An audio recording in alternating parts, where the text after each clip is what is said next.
There we go. Okay, I'm gonna share my screen. So I installed the Isaac simulator on my home computer, but because I couldn't install it on my MacBook, so I made a little video. So this is how it looks like. The interface here is where you can build your own environments, and they have this option where you can just load a JetBot, and you can also like build your own car, and then you can move around with it.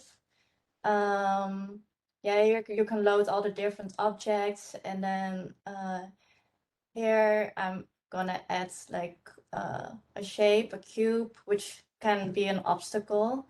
So you can also imagine that you can just build your own track here, and that allows it to yeah, use this as an environment to train your chatbot in. And then I try to follow some tutorials. Let me get it here. So stable baselines, that is one of the main libraries developed by OpenAI, where they store all these reinforcement learning algorithms. And so the Isaac simulator, it integrates really well with stable baselines, so you can here then track all the performance. And I tried to run this code, so I tried to train a chatbot with this algorithm. It's called the PPO in the environment, and then if it works, because I couldn't make it work, like every time I ran a code, like it would just shut down. I don't know if it's like problem with my computer, it doesn't have enough storage anymore, because it's like a huge program.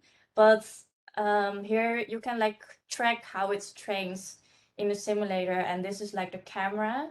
So how it's done now, but like the examples that come with the chatbot is you have the camera, and every time you press click to make a picture. It's what you see here, right? And then it takes a lot of time, but here you don't have to do that. You can just like drive around, and it learns how to drive. But yeah, for me, I cannot make it work on my own computer, but yeah.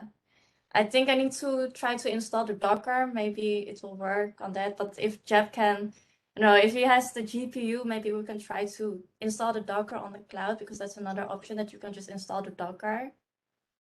Mm-hmm. So that, Yeah. So yes, that's obviously one of the thoughts I always have.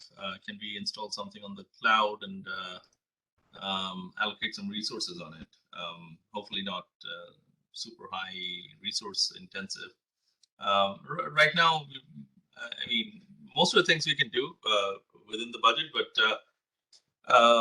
like GPU is difficult. So Jay was actually investigating Ray and other ways, creative ways of turning on and off servers if needed to be able to reduce the cost of GPUs, right? So those are in the works, but for now, well, your laptop only has CPU, right? yeah. Yeah, so if it can run on CPU, at least to a certain extent, we can definitely provision something, and we can. So what environments does this run under? I saw you're running it under Mac, right?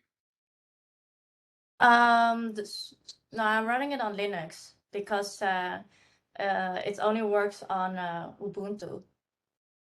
Okay, actually that's better for us. I can easily provision Ubuntu for you, right? I can give you a VSI, right?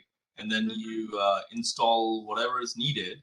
If we can automate that, then that'll be great. If it can be scripted, right? What packages and like you're doing some app kits and whatever, right? So and even if you're downloading something, if we can script it into wget or something, right? So we have a package that is script that we can run and easily set up this thing. That would be awesome. Yeah, and last time we also talked about OpenAI environments. So they like OpenAI, they don't like their standard one. I can show it here. They only have like a few simple environments, gym environments. So none of them is focused on autonomous driving. But then, for example, there's another tutorial, and they already made an environment in Omniverse in Isaac Sim. So then we can just take their code, and then this is already a racetrack. What they do here is they have made this environment in Isaac Sim, and then they train a model, and then they load it on their JetBot, and this is like their real racetrack. So I think we can just take this environment as it is, or we don't have to code it ourselves, but just make a bit of adjustments, and then yeah, just work from there. So it looks like they made it with Lego or something, right? So can you take pictures? How did they create that environment? Can you actually take pictures and load it into Isaac Sims and it becomes your track? No, you have to really like drag and drop, like what I just showed. Like you can insert objects, and so you Yeah. So how did they do this, right? See the figure on the top, right? Not the bottom. Bottom is when it's an actual video. The top one, yeah, I can see the Lego dots on the side, right? So if you create something by dragging and dropping objects, you will not have that. No, so that's a good question. But there is this they're hosting this not this one. They're hosting this conference. It's in March. It's called the Omniverse Developer Days. Share. Omniverse? Yeah, so this program that I installed is called Omniverse. And then within Omniverse, you can install Isaac Sim. So like a library.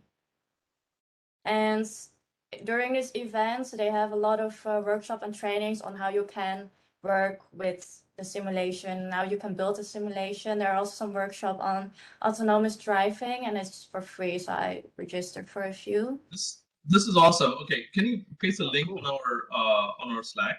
Yes. Yeah, and actually, just thought about it. Maybe I should just paste the link on the Slack. If someone is available, they can join, right? Mm-hmm. Yeah, I'm glad you showed me this. I've been meaning to look for when that conference happened. I didn't realize it was so soon. I guess I also made some progress on this as well. I managed to get Isaac Sim working, and I have a car not fully put together. I borrowed the Musher design, which they already had in I think it's called URDF format. So it's very similar to the cars that we're using. Not exactly the same, but quite similar. And it even has the advantage, at least in my case, of having the Intel depth camera already built into the design, which is one of the things. It's the camera that I use. So I haven't got it actually working, training, anything like that, and it's not even fully assembled. But I've got the camera and the base of the car inserted into Isaac Sim, and the physics seem to be intact. So I don't know. I also managed to introduce the car to my little minions, the eighth graders, and got to the point of them exercising the servo motors through the jets, and we haven't yet gotten to the point of doing the speed control, which is frankly a little bit scary since it's quite powerful. But we got them pulling down frames from the depth camera and controlling the steering, and I think we're probably going to get to the point where we actually go ahead and take pictures around the track laid out in the parking lot or the gym next Friday. Well, if that is, we might be taking a field trip to a maker lab next Friday, but if we don't do that, we'll probably get to the point of actually taking pictures of the track and starting to classify them. That would be awesome. And this is based on the Musher design, the Washington University one? Yeah, that's right. It just happens to be already in format that will that can be imported into Isaac Sim, though you do have to convert it, but the conversion is not particularly difficult. Still, Isaac was able to ingest the musher design and the Intel depth camera, so I'm optimistic that it will work, even though it doesn't perfectly represent the card that we're using. Awesome. Yeah, so tell me one thing. So Isaac Sim, what kind of simulation does it do, and how is Omniverse related to this? So you need to install Omniverse first to be able to work with Isaac Sims. Yes, so you install Omniverse first, and you have like this program, and then there's this tab where there's a library, and then you can install Isaac Sim. So it's like in the library of Omniverse. I Omniverse see. is Isaac NVIDIA's, Sim is the smaller part. yeah, I mean, Omniverse is kind of NVIDIA's master plan to take over the metaverse. It's a sort of a one unified framework for all things 3D. It's a way to build video games and to simulate your warehouse, to train robots in a digital twin environment, to train robots, to do all sorts of importing of 3D models from Pixar and Maya and all the 3D packages. And they're essentially trying to make connectors into Omniverse for practically any way that people create 3D artifacts and want to put them into something, something as simple as a cartoonish animation, as complicated as a fully 3D photorealistic environment. And Isaac Sim happens to be the way you use it to do training of robots. Oh, I see. I see. So Omniverse is the whole environment. Is Omniverse open source, or do we have to license it? How does it work? Annie, do you know? I got the impression that it's closed source but free. I think it's also closed source but free. Okay, Yeah, free that free is sounds good. right. Yeah, because Maya, Pixar, all these things you're mentioning, they're not free. And UIC is actually using Maya and some other tools. I forgot the name. It's also very popular with the gaming world. Maybe Blender? Not Blender is free, right? Yeah, Blender is open source, and it is. I'm pretty sure it's well supported in Omniverse. But yeah, there are a lot of closed source packages as well. Okay, awesome. So Isaac Sims is mainly for training robots. That's their main objective, and it plugs into Omniverse.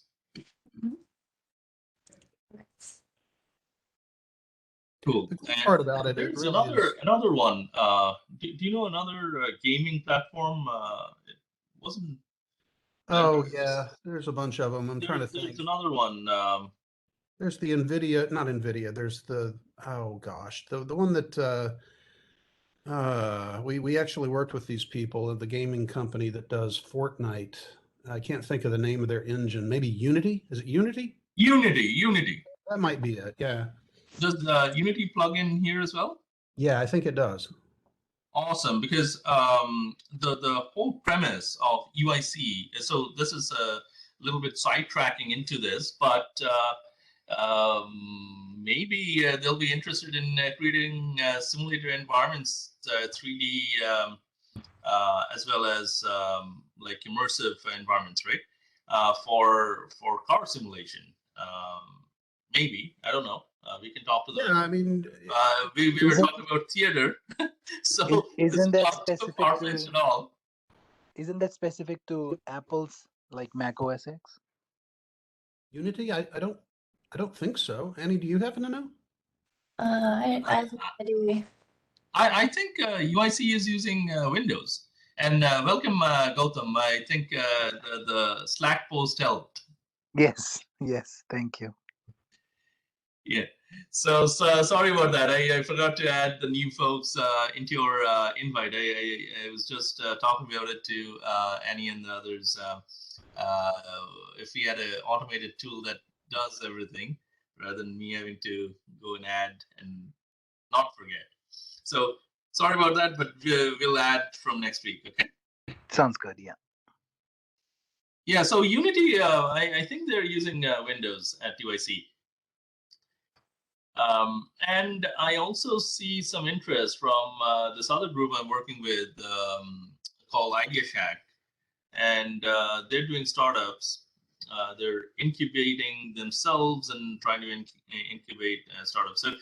So they're also interested in looking into metaverse, and we'll see where it all goes. But there's some interest that's being generated into this 3D and 360-degree vision. I was looking at the cameras; they're pretty expensive. Not at a place where we can easily acquire one and use them.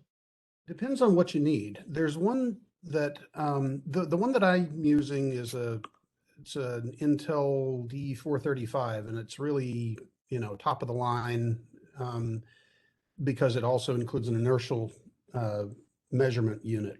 So it's, you know, it's got the Is it laser the trailer. Intel 3D RealSense or whatever? Yeah, yeah, that's right. It's the 3D depth camera.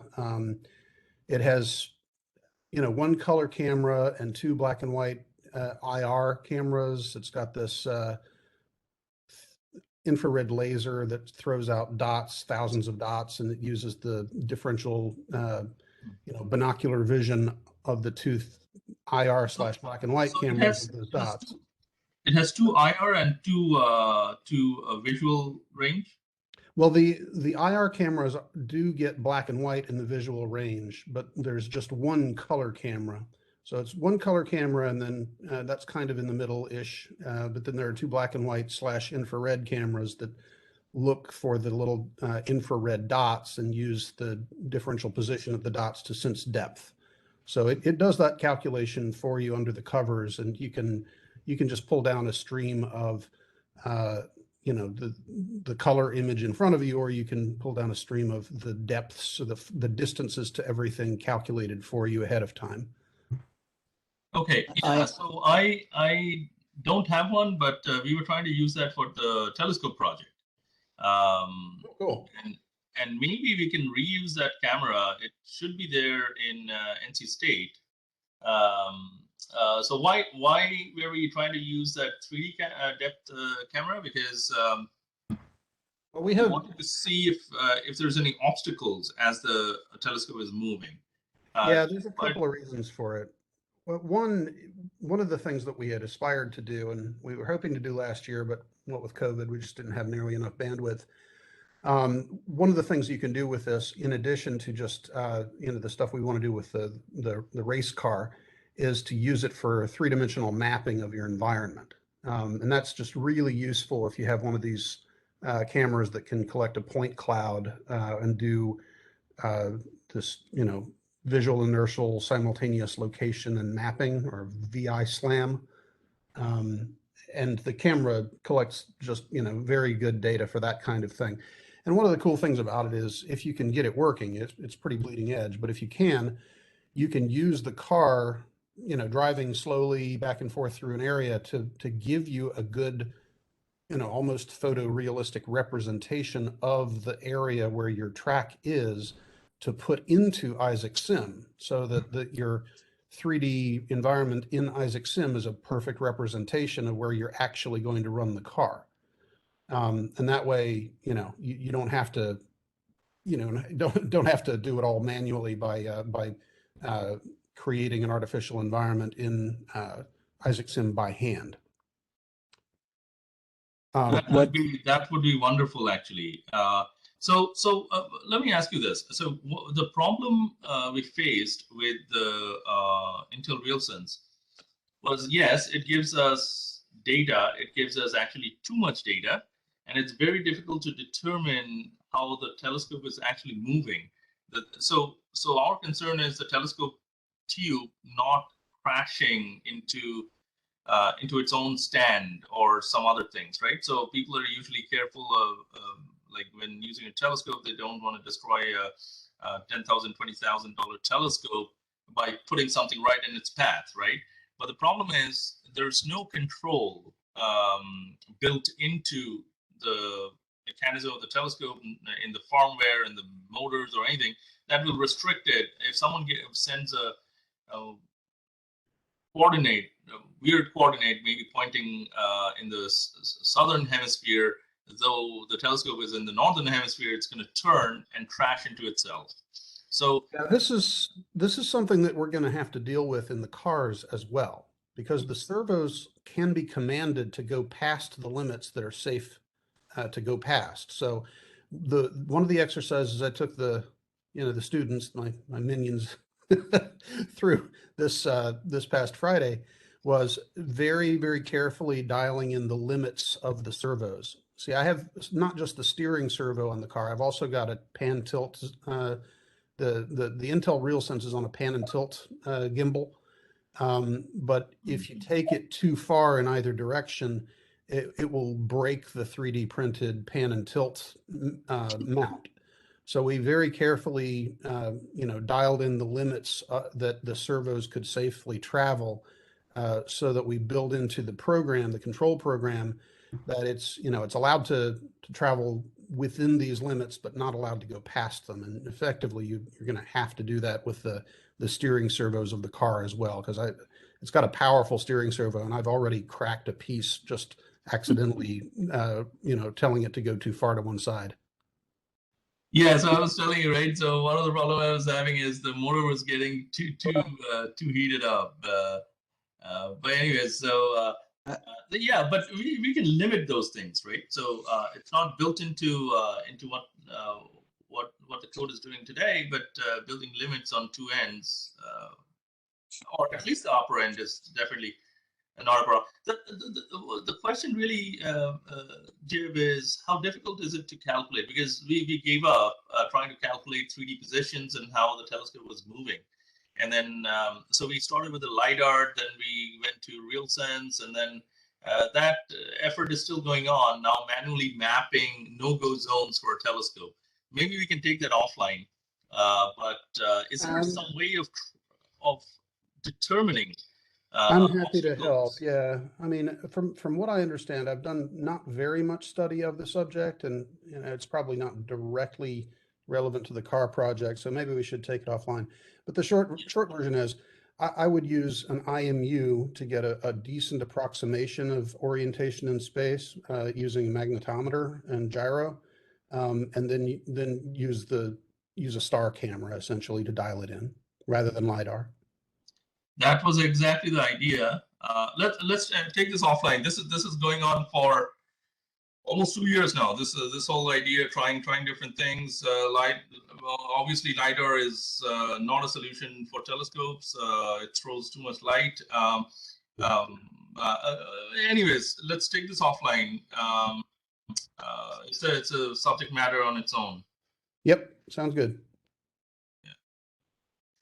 Okay, so I see Bill is joining. So Gautam here. So I have something I can share. Yeah, So, sure, Gautam. Yeah, I have a Jetson TX2, and it has a camera module which has Linux camera driver. So what I have done in past is, for Canada there's a service like we have 911 here. So there is a service in Canada where if you see trash bags, or if you see dead animals on the road, or any kind of things that you want to report to your municipal, they used to put you on a call where you needed translators and things. But with this app that we created, we could just take a picture and upload it on using our camera, and then it identifies it and routes it to correct department. So the time to action is reduced. So that's one thing that I worked on, and we primarily used IBM AI Vision, which is now part of Maximo Visual Insights. So I see this interesting use case here, and what I can think of it as if there is a 360-degree view that we can create, that's when we can, come up with these object detection, etc. I'm also working on a space debris project where we identify the debris in space and try to come up with the use cases or ideas on how to better tackle that. So those are the things that I'm working on. Awesome, Gautam. So you mentioned three things, and I have three questions. So Sure. first of all, this Jetson NX2 attached to the camera. Is this a project for the Canadian government, or is No, it? no. So this is something we built at IBM, and I'm not sure where we are. Did we already pitch them, or they already bought it?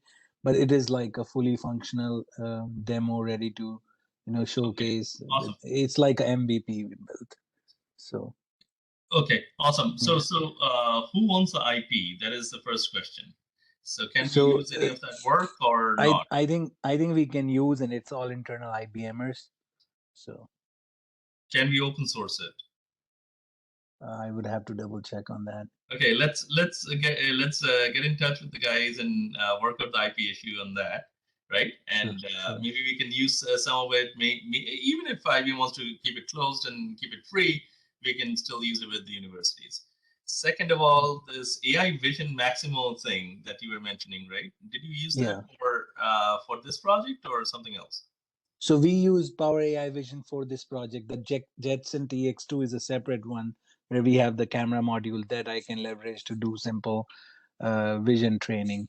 So that's a separate thing. That the TX2 Jetson NVIDIA one, I didn't use it for this project, but the Power AI Vision with Xcode, something that Apple Store offers, to code and build application. That's where we use Power AI Vision. Okay, is it the same as the Maximo has a manufacturing thing, right? Augmented reality. Is that the same, or this is a different thing you're talking about? It is a different thing, and Maximo was the AI Vision was added to Maximo later on. I think recently, in a couple of years, I believe. This is something that we've done when AI Vision was not part of Maximo. So. Okay, so why I'm asking is I reached out to Haifa Lab where they were doing this research for 3D simulation and AR and all this stuff, and eventually it got into the Maximo product. So they're kind of not as interested as when they were actually working on it, and so I am trying to on a completely separate note. I'm trying to set up. Presentation for AITP Chicago. They have reached out to us for what IBM is doing on AR, and they're a pretty high visible group like SIM or AITP. AITP is not just Chicago; there's all over the place. Okay, so that's one reason I reached out to Haifa initially, and then for AIC project. So if we can get in touch with some of these folks, I think there's multiple opportunities in this. Sure, I can try to just separate direction, not just this car project, right? Yeah, and car project is, I'm thinking it of as, let's say I have a small robo car and I put this camera module on top of it, and then I train some data with object detection or something. If there is a potential use case, we can work on that. So if we can come up with a potential use case, that's so for this project also we can use it. Our use case is racing, right? Yeah. So yes, we need to use 3D vision and all this stuff that Jeb was talking about as well. So whatever technology we can use and we can get our hands on, and we have to figure out the IP issue to move on, right? So let's get a contact, even if it's just presenting at AITP.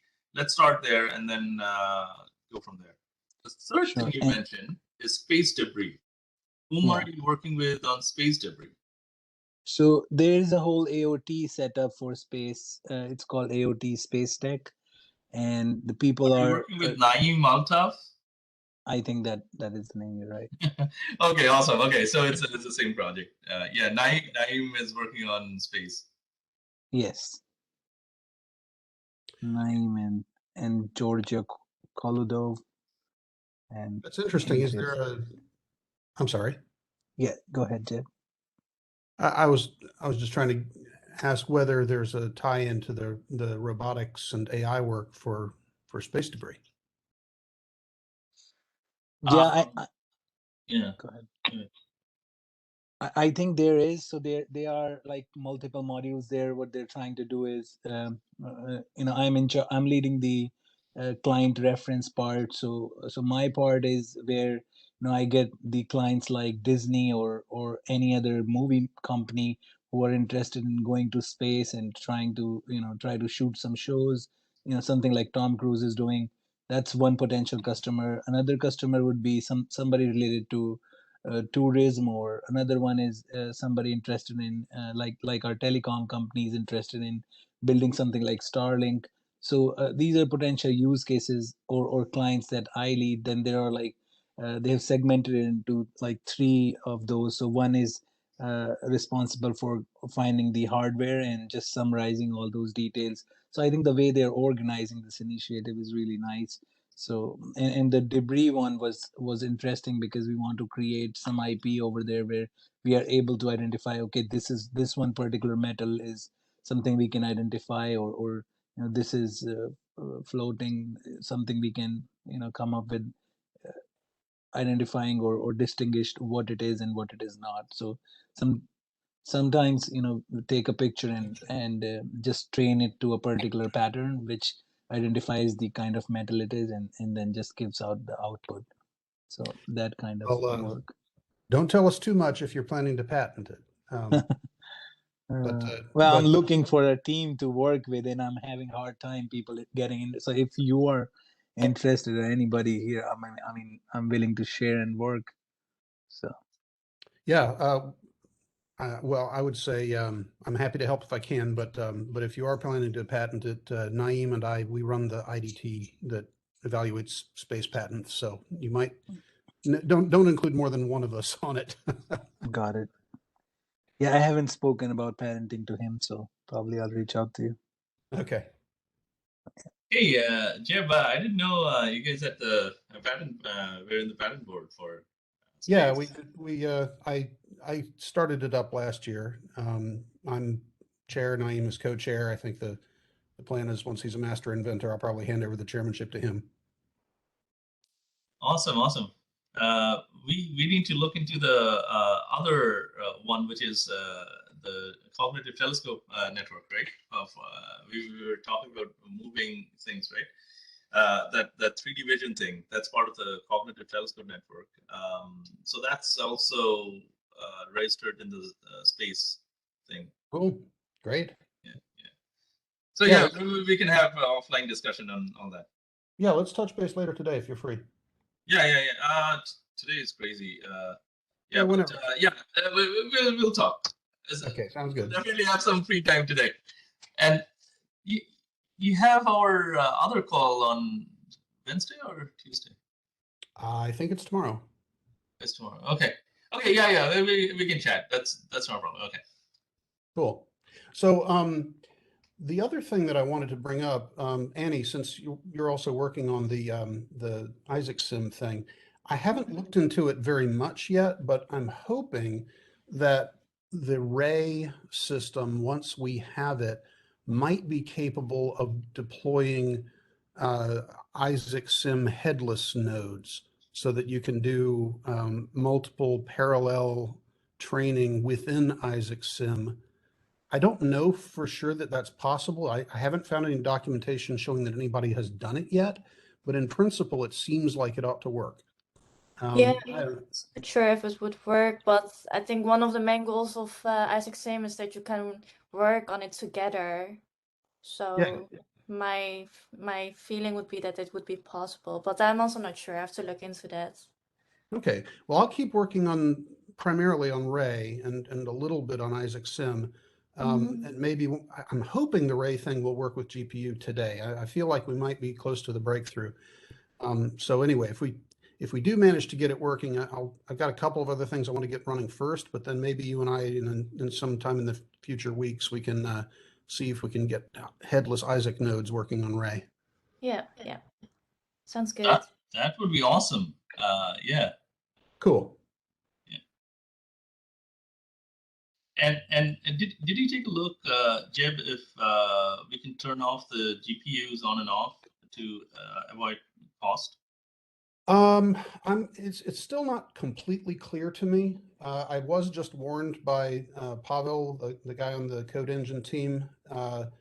He said, just about 5 minutes ago, I may recommend to be careful with selecting number of GPU workers and validating at the end that they are really deleted. They are very expensive. So I think the idea is that It's a manual process. I'm not sure that he means it's a manual process. I think he means that in the Ray scripting, make sure that the Ray cluster is definitely deactivated. But I'm going to try to confirm that with him. I want to make sure we don't have to leave GPU nodes up and running all the time, even when we're not running a Ray job. Exactly. So it is not automated through their system. We can of course script it or write if it provides the API, write some call some APIs. But I mean, they're not handling it. We have to handle it. That's what I want to find out. I'm not confident one way or the other just yet. Okay. Cool. So Willis is here. Willis. Yes, I'm here. I'm late, but I'm here. Awesome. Yeah. So you joined recently, right? Yes, last week. Yeah, Trying and to I figure out forgot to everything. add folks who recently joined, including Gautam. So I will add all of you to the invite. We have it on Tuesday mornings. Just to chat, and then we also have a student call on Wednesdays, I think. Yeah, Wednesdays. But that's I mean, this is more of a IBM discussion on where things will go and how we can do more research on certain areas. That's more on the actual coding and the development piece. So obviously they're not to where we are discussing here.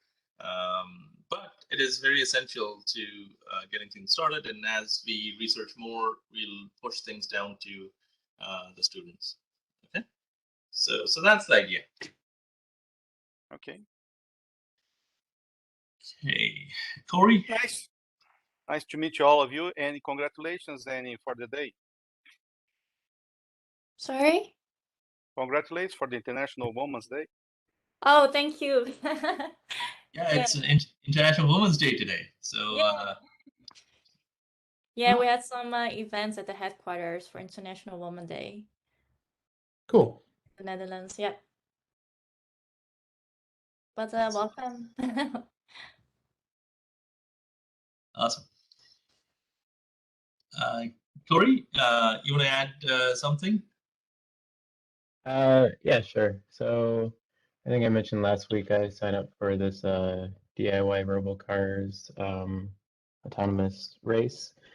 I believe that's the 16th or 19th, whatever, whichever one is a Saturday. So I'm working on doing that and getting up to speed in the simulator. Have like a controller set up.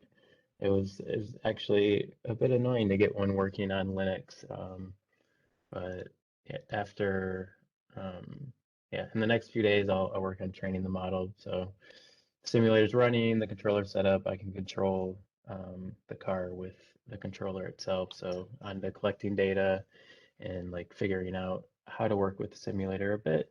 So that'll be kind of cool to look at stuff from that end. I did close out the issue for like the initial like donkey car investigation and putting stuff together and like a initial report on and findings and everything like that. But you know, that won't necessarily end the investigation because the simulator is related to it, and I'll learn some more about it there too. So Corey, Sam, what I'll advise, and I'll advise everyone who's on the call, just create an issue there in the GitHub projects, right? And just document where we are. And since the initial investigation is done, Corey, we can close that, and you can start another issue, right? If you keep on adding everything to one issue, it'll just keep on growing, right? And then yeah. we can document it and close things out and so on, right? Yeah, I did. Those are separate issues. I closed the one this morning and I created a new one last week for the simulator race preparation. Awesome. Yeah, and I guess as I've gone through looking at these existing communities of people like doing races, DIY robocars, I guess is the only one that seems sizable that I've come across, and also just the different software projects. I was wondering, I guess it seems like we've had the idea that we would take something and then we would build off of it. We would take something open source and we'd also like create our own community, but I didn't know if that was necessarily like exactly what you wanted to do, or if there were some thoughts of like, oh, if the community is open source, maybe if it's good enough and aligns with our goals enough, we could contribute back to that, either like the software stack itself, or they have this DIY robocars community that's not focused on like the high school, college group that I think was more of your idea. But I don't know if there would be any desire to kind of talk with them and have like a branch off of that. Yeah, so the other way around, right? Rather than contributing into theirs, what we would like to do is to collaborate with them, right? And then we should have our own flavor, because there's of some of the things that he mentioned, right? We want to have would like to take this all the way down to school level and show them how things work. They do certain things at school level in STEM programs, then it goes all the way to high school, and then graduate, undergrad, grad, and even PhD programs can get involved at different levels, right, on this. And then to have this IBM car event, car racing event, and getting people involved. So we are definitely trying to build community and stuff eventually around this. And we would love other communities to participate as well, right? So if they want to participate and win races and eventually open source everything. So the whole idea, whatever we do is going to be open sourced. Even after the race, whoever participates, yeah, it's confidential till the end of the year, until the prize distribution happens. And then we open source everything. And the next year, the challenge is, yes, now that my secret's out, someone has to do slightly better than what I did to be able to win. And that's how we keep on pushing the limits and getting it better and better over the years. Yeah, that makes sense. Yeah, I guess I was just thinking like with the amount of people we have, if we really wanted to make an impact and like get started quickly, I guess quickly is not necessarily your goal, but like specifically with thinking about this donkey car software project, it could use some general better practices on like software code release, testing, and just help with good software engineering, and also around the models and all these different things, and in their community as well, like adding a good chunk of people and support behind it would help boost it a lot, and it already exists to a degree and already has some support. Whereas if we kind of go it alone to begin with for both of those things will be a lot harder to kind of gather folks, either from the software side or like helping with our project, or from the community side. No, absolutely. So we should participate in their community as well. I'm not saying we shouldn't. All I'm saying is we should have our own stuff, and then yeah, we can participate in their communities as well. If they want to help us or build, great. We'll have some certain IBM flavor into this as well, right? So the communication from the cars to the proximity network, and these things I don't think the other folks are doing actually, and those are very important as we scale this, and how we can actually connect to the audience on the ground as well as through the cloud and all that stuff, right? Remember some of the diagrams I put together, right? So Yeah. they might not be interested in doing all that. They might be just interested in one part, and that's fine. We can work with them on that, right? Okay. So if anyone is interested from that community, we should entertain them. All right, sounds good. Yeah, but unless we have our own flavor, then we're just copying what someone else has done, right? And then we can't have a program and have our own race. That's the problem.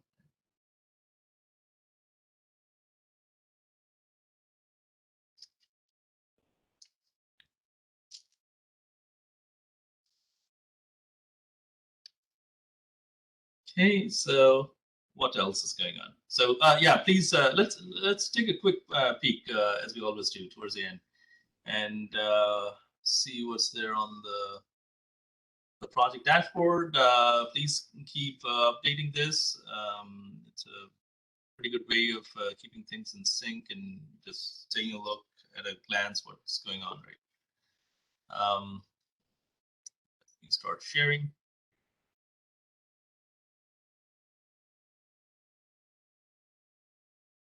Okay, so I see one completed. Corey, you were saying something about this, right? Oh, I see another thing completed, so that's good. Yeah, so just keep this in sync. We don't have to go through each and everything, but just keep an issue open here.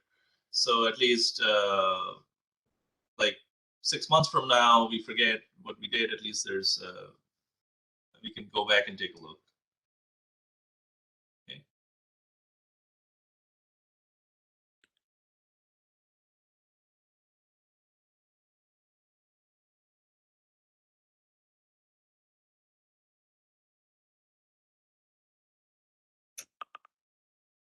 Anything else, guys?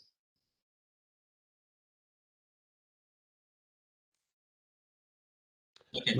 So yeah, go ahead, Jim. I was saying no, nothing else. Okay, so what's our next step for next week? Annie, you're already looking into this Isaac Sims and more stuff. Yeah, I will be off for a week. Today is my last working day, and then we'll be off for like 1.5 weeks. Okay. I think I will try to make the Isaac Sim work on my computer. Just want to try to experiment with it. But I won't be attending the next meeting next week. Okay, sounds good. So after a couple of weeks, do you want VSI to be able to deploy this onto the cloud and see if that works? Mm-hmm. Okay. So in 2 weeks, we need to give you a Ubuntu environment, right? Yes, let me also Slack you like with my progress if I get it to work. Yeah, just let me know, and then we can. Yeah. Okay, Jeb, you're already working on the Ray stuff. Yeah. So, Yeah, I'm going to primarily focus on Ray, though I will also be working with the, with the minions on the actual robot, and hoping to get to the point where we've taken pictures manually of the track and, trained a super simple model, to just manually, programmatically classify images and use the images to steer back onto the track. From there, the next plan is to use the donkey car model after that. Okay, so you're using the Musher Washington University model right now, right? Well, yeah, I mean, just to the limited extent I played around with Isaac Sim, I wanted to see how close the Musher car model was to the one that I'm actually using, and I think it's probably close enough. But I've, really most of my effort's been on Ray and on the actual robotics with the students. So I think I'm going to mostly leave the Isaac Sim stuff to Annie, though I may poke at it a little bit. Okay. Yeah. So what model are you using now? We haven't built a model yet. Or do you mean the AI I model mean or the the car. physical No, car? not the AI model. The physical car. Oh, the car. It's a Traxxas / 1/10 scale truck. Oh, I see. The off-roading thing. Yeah, it's a pretty high-end, pretty powerful car. It's probably capable of 60 miles an hour. The main problem last year with the students was getting it to actually go slow enough to be controllable. Yeah, so they spent a fair bit of time dialing into the lowest throttle settings that we could use to have it actually work. But yeah, that's what we're using. It's the Traxxas / 1/10 scale 4x4 with the Intel RealSense D435 depth camera with IMU on a pan tilt gimbal system that we put together out of just simple servo motors, and controlling it from a Jetson Nano with a SparkFun Pi Hat servo controller. Cool. That's probably more information than you wanted. Yeah, that sounds great. Jeb, what's the model of the car? I didn't listen. Oh, here, I'll paste it into the chat. It's a Traxxas / 4x4 1/10 scale with a 3S lithium ion battery upgrade, which makes a huge difference to its power. Mm-hmm. Traxxas. Yeah.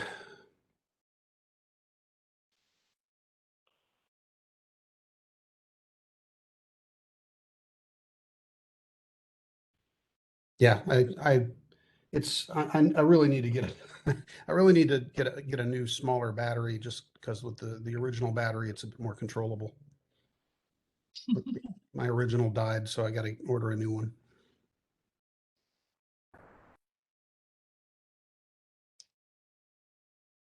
And Willis, you would like to look into something? I don't have access to GitHub yet. I don't know why. Oh, I will add you. Yeah, so maybe I didn't add. These things are manual, Willis. Okay. If you don't have access to something, just Slack me. Okay, and it's most likely I forgot. That's what I would do after the meeting. Okay, thanks. Just Slack me your GitHub public GitHub ID. Okay, I will. And Gautam, you're on the same boat, right? You can't access Git. Yes. So this is I'll put the link here actually. So that's the dashboard. Okay, I'll do that, and then we can go from there. And good luck with your race, Corey. So you will be participating in the race, right? Yeah, assuming everything works out. I'm signed up, and I think I shared the link in the channel, but I can share it again as it gets closer. So it's not this coming weekend, but it'll be the following weekend. Awesome. Looking forward to it.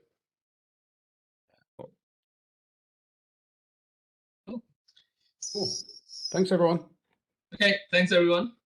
Thank I'll you. talk to you. Thank you. Bye-bye.